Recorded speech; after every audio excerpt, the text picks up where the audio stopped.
This is the second Partimento of a section in Fenaroli's Partimenti that Robert Gerdingen's edition refers to as the fourth book. I reckon that this is one of the more popular pieces of the collection due to its relatively simple construction that's primarily based on the chromatic lamento schema that became an absolute standard topic of Partimento teaching and appears 3 times in the course of the piece. For an intermediate Partimento student, this is definitely a most valuable exercise because the upper voice structure and the implied figures have to be deduced solely from the bass line itself, and thus this Partimento requires already a lot of circumstantial knowledge and the ability to connect those dots. And I guess most teachers would be happy if the student would show up to lesson with a realization similar to the following snippet.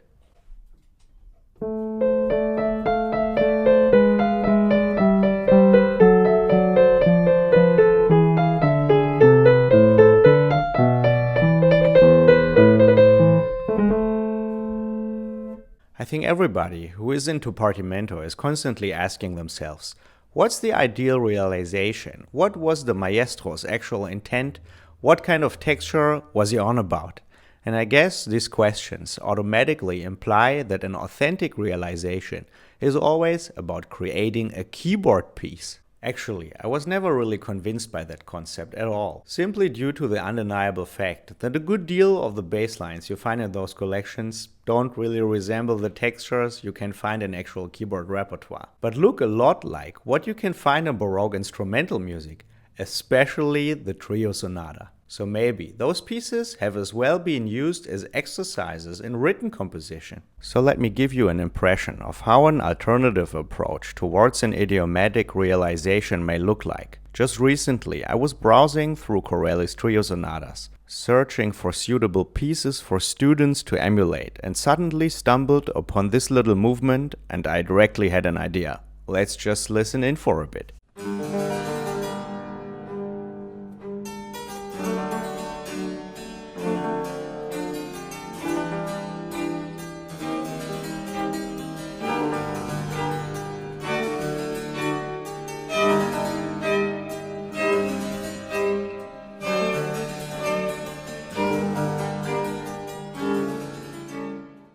You're probably already smelling where this is going to go. When I laid my eyes on the score, the bass line just looked too familiar. The beginning is identical to the Fenaroli I just showed you. But actually, that lamento is not so important to me. It's just as well about these constant repetitions. I guess I would never have come to the idea to simply mirror these repetitions in the upper voices in any realization attempt. It just seems a little too primitive. But if you look closely, it's actually not primitive at all, because behind the chords, there is something going on that produces this particular crunches. Let's listen again, and let's especially focus on this crunches.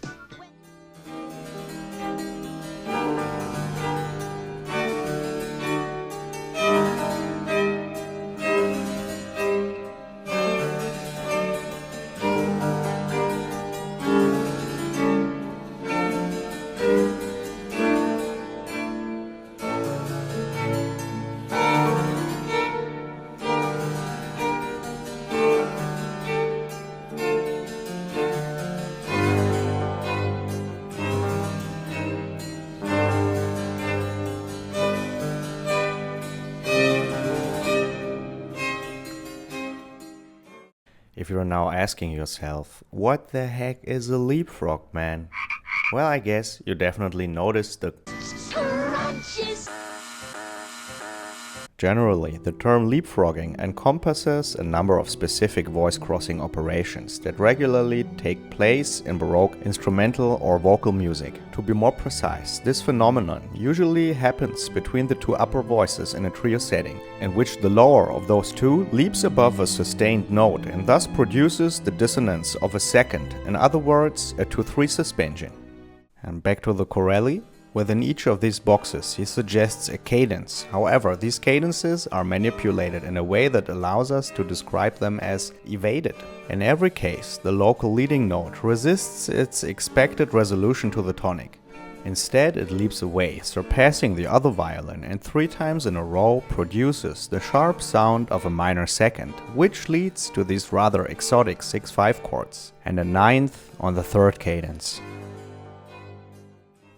So you can see a texture that on the foreground level appears like a homophonic chordal setting is actually structured through particular contrapuntal procedures, creating sonorities that you surely wouldn't come up with by coming from a purely chordal conception.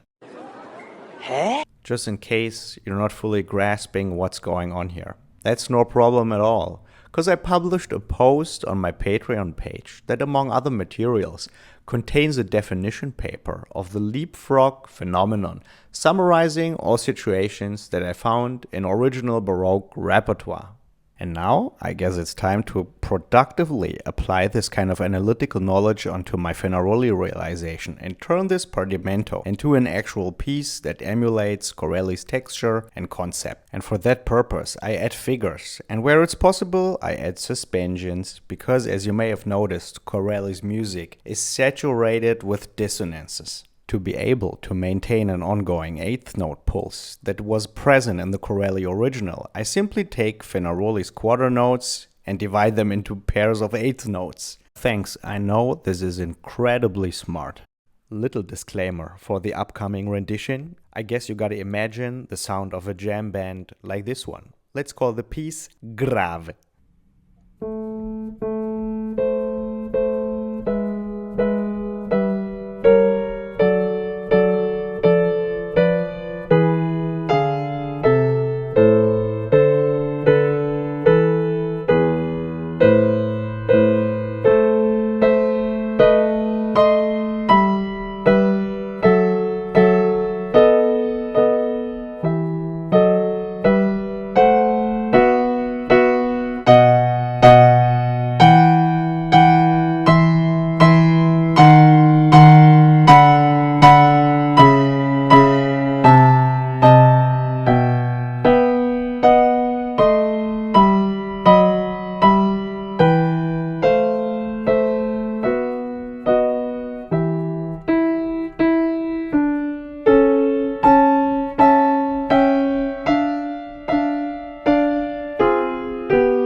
Let's quickly check out another Fenaroli. Actually, right before the Partimento we've been just rambling on is one in G major, and I have seen several teachers and as well Partimento learners aiming at something like the following realization.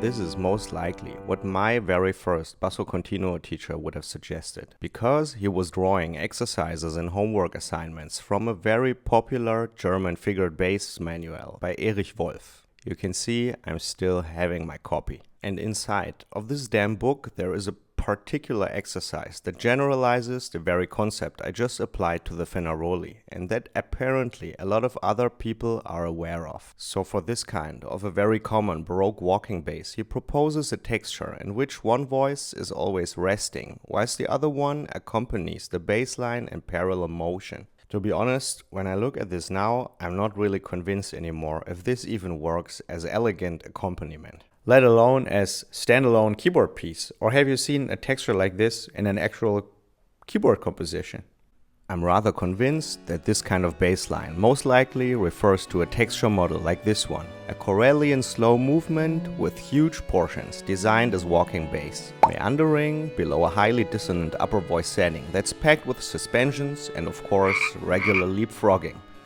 So I reckon if this bass line isn't an exercise in continual playing, it most certainly serves well as backbone for a compositional exercise that's very likely aiming at a trio sonata style slow movement. I'm going to share my arrangement now, with the disclaimer that it's going to be a note performer audio. I could as well have played it on the piano though, but actually I think although the sound quality sucks, it still comes closer to the product I was aiming at and conveys the idea of a string sound still better than a piano performance. So please don't shout at me in the comments. Instead, let's just embrace the note performer.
Please don't have a go at me because of this audio. At the moment, I don't have the resources to do an actual ensemble recording. But honestly, I think this kind of note performer audio fulfills its purpose by providing at least a very raw picture of what the actual outcome would sound like. And with this out of the way, I want to say thank you for watching up to this point of the video. And if you're a Patreon, many thanks for your generous Crunches when it crunches.